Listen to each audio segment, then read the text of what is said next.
ভারতের অন্যতম বৃহৎ রাজ্য মধ্যপ্রদেশ সফর করেছেন প্রধানমন্ত্রী নরেন্দ্র মোদী। কড়া নিরাপত্তায় বুধবার রাষ্ট্রপতি দ্রৌপদী মুর্মুর সঙ্গে রাজ্যটির ধার এলাকা পরিদর্শন করেন তিনি। মোদীর ৭৫তম জন্মদিন উপলক্ষে স্থাপন করেন দেশের প্রথম প্রধানমন্ত্রী mega integrated textile region and apparel PM Mitra পার্কের ভিত্তিপ্রস্তর।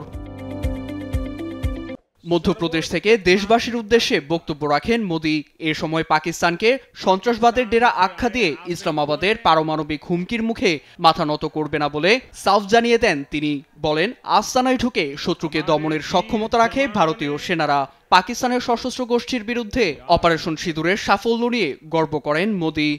किसी की परमाणु धमकियों से डरता नहीं है। এটি নতুন ভারত, আমরা কাউকে ভয় পাই না। ভারতীয় বাহিনী শত্রুদের ধ্বংস করার জন্য ঘরে ঢুকে অভিযান চালাতে পারে। নতুন ভারত পারমাণবিক হুমকিতেও ভয় পায় না।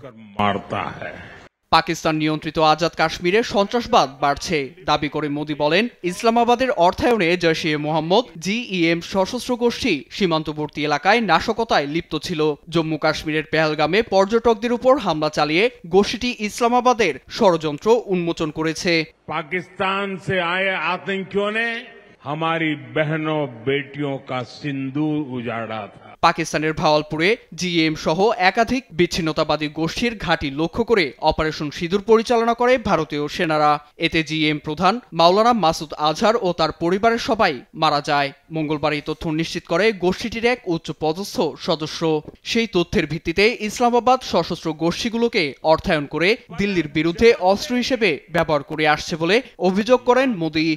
পাকিস্তান কো ঘুটনों पर ला दिया। মূলত জৈশ-ই মোহাম্মদ কাশ্মীরের সক্রিয় সশস্ত্র গোষ্ঠী। জনশ্রুতি আছে, জম্মু ও কাশ্মীরকে ভারত থেকে আলাদা করে পাকিস্তানের সঙ্গে একীভূত করাই তাদের মূল লক্ষ্য। নীরব দাস, নিউজ ডেস্ক, দেশ টিভি।